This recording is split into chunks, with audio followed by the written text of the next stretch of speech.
कृतांता में आपका एक बार फिर से स्वागत है।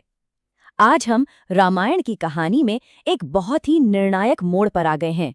एक ऐसा मोड़ जहां एक भाई के हाथों दूसरे भाई का वध होता है। पर सोचिए, क्या यह सिर्फ एक राजा का अंत है? नहीं, बिल्कुल नहीं। ये तो एक नए और कह सकते हैं कई ज्यादा मुश्किल अध्याय की शुरुआत है।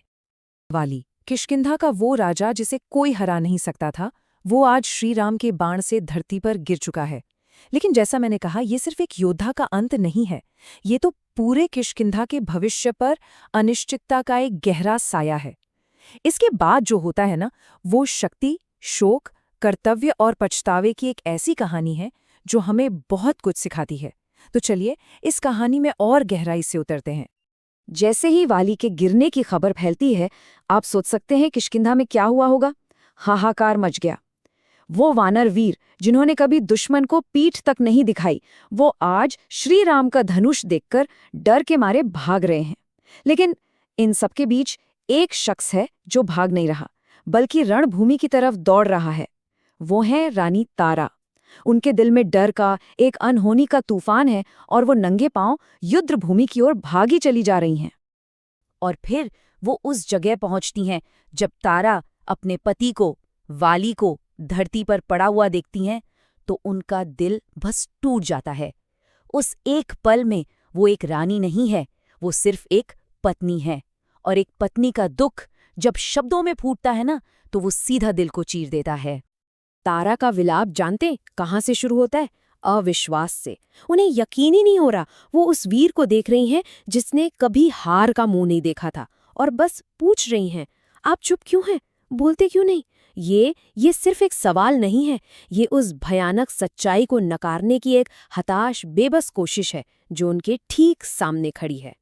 लेकिन देखिए, दुख के सागर में भी तारा के शब्दों में सच्चाई का एक आईना है।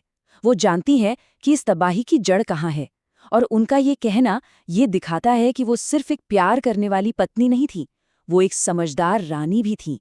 एक ऐसी रानी जो धर्म और अधर्म के बीच का वो बारीक सा फर्क बहुत अच्छे से समझती थी। और फिर अचानक उनका ध्यान भविष्य की ओर जाता है, अपने बेटे अंगद की तरफ। अब एक माँ का डर उनके हर शब्द से झलकता है। उन्हें बस यही डर सता रहा है कि कहीं इन दो भाइयों की दुश्मनी की आग में उनका बेटा न जल जाए। और ये एक माँ की सबसे बड़ी, सबसे स्वाभाविक चिंता होती है ना, कि वो अपने बच्चे को हर कीमत पर सुरक्षित दिखे। इस सारे शोक और विलाप के बीच अचानक मरते हुए राजा वाली की चेतना लौटती है। सांसें उखड़ रही हैं, लेकिन अपनी आखिरी सांसों के साथ भी वो बस एक ही चीज चाहते हैं, अपने भाई, अपने बेटे और अपने राज्य के भविष्य को सुरक्षित करना। वाली सबसे पहले किससे बात करते हैं? अपने भाई सुग्रीव से। और उनके शब्दों में अब कोई घमंड नहीं है, बस अपनी गलतियों के लिए एक गहरी समझ और पछतावा है। वो सुग्रीव से कहते हैं कि जो हुआ उसे भूल जाओ, आगे बढ़ो। ये सुलह, ये मेल मिलाप मौत के दरवाजे पर खड़े एक राजा का अपने भाई के लिए आखिरी तोहफा था। इसके बाद वाली सुग्रीव को अपनी आखिरी इच्छाएं, या यूं कहें कि निर्देश देते हैं। एक एक करके सुनिए। पहला, मेरे बेटे अंगद को अपने बेटे की तरह पालना।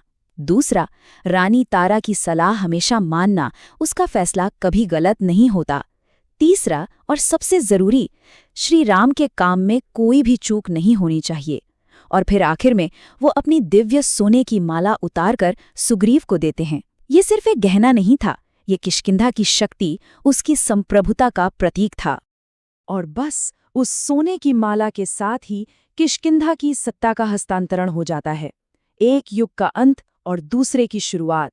लेकिन ये बदलाव किसी जश्न के साथ नहीं होता, ये होता है आंसुओं, पछतावे और एक बहुत बहुत भारी दिल के साथ। अब सुग्रीव को देखिए, उन्हें राज्य मिल गया था, है ना? लेकिन वो जीत का जश्न नहीं मना रहे थे। नहीं, अपने भाई को मरता देख उनका दिल ग्लानि से, अपराध बोध से भर गया था।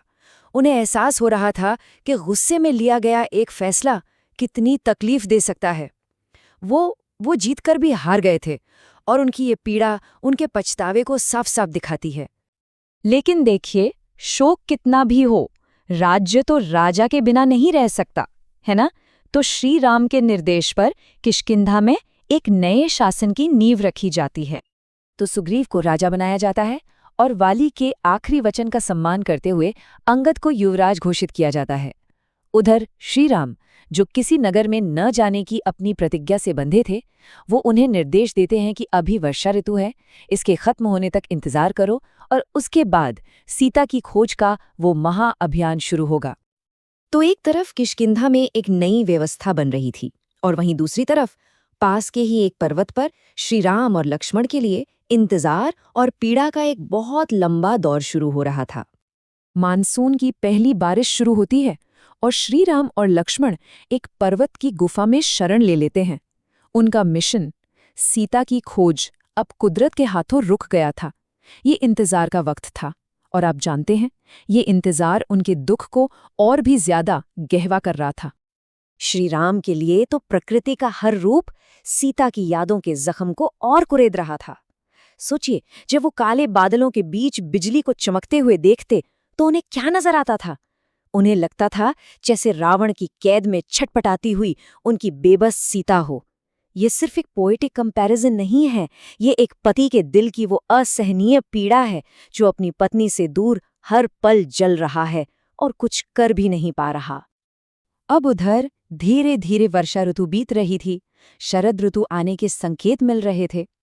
लेकिन किष्किंधा का नया राजा सुग्रीव, वो राजपाट के सुखों में इतना डूब गया था कि वो अपना सबसे जरूरी वचन ही भूल गया था। यहाँ एक बहुत बड़ा कॉन्ट्रास्ट देखने को मिलता है ना? एक तरफ सुग्रीव का कर्तव्य कि सेना को इकट्ठा करो और सीता की खोज शुरू करो, और दूसरी तरफ उनकी असलियत, वो महल के सुखविलास में डूबे हुए थे और श्री राम को दिया हुआ अपना वचन पूरी तरह भूल चुके थे।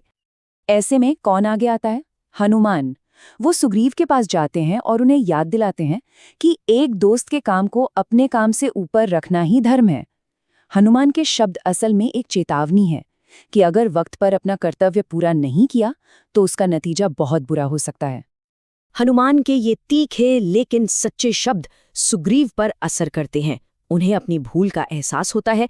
वो अपनी नींद से, अपनी तंद्रा से जागते हैं और समझते हैं कि उन्होंने कितनी बड़ी, कितनी भारी गलती कर दी है। और फिर वो एक ऐसा आदेश देते हैं जो इतिहास का रुख बदलने वाला था। उनका आदेश बहुत सीधा और सरल था, लेकिन बहुत शक्तिशाली। वानर सेना को एकत्र करो।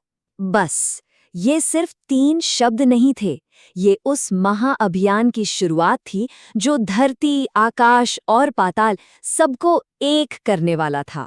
ये वो पल था जब सीता की खोज का विशाल काम आखिरकार शुरू होने वाला था। तो सोचिए, एक वादा पूरा करने पर सुग्रीव को एक राज्य मिल गया, लेकिन एक वादा भूल जाने की कीमत क्या हो सकती है? ये सवाल सिर्फ सुग्रीव के लिए नहीं है, ये हम सबके लिए है। शक्ति के साथ जो जिम्मेदारी आती है, जो कर्तव्य आता है, उसका मूल्य क्या है? अगर आपको हमारी ये प्रस्तुति पसंद आई हो तो इसे लाइक और शेयर जरूर करें, और आप आगे किस विषय पर ऐसी ही गहरी पड़ताल देखना चाहेंगे, ये हमें कमेंट्स में बताइए। और हाँ, इस श्रृंखला की अगली कड़ी देखने के लिए सब्सक्राइब करना मत भूलिएगा, जहां हम देखेंगे कि कैसे वानर सेना सीता की खोज के लिए निकलती है। मिलते हैं अगली बार।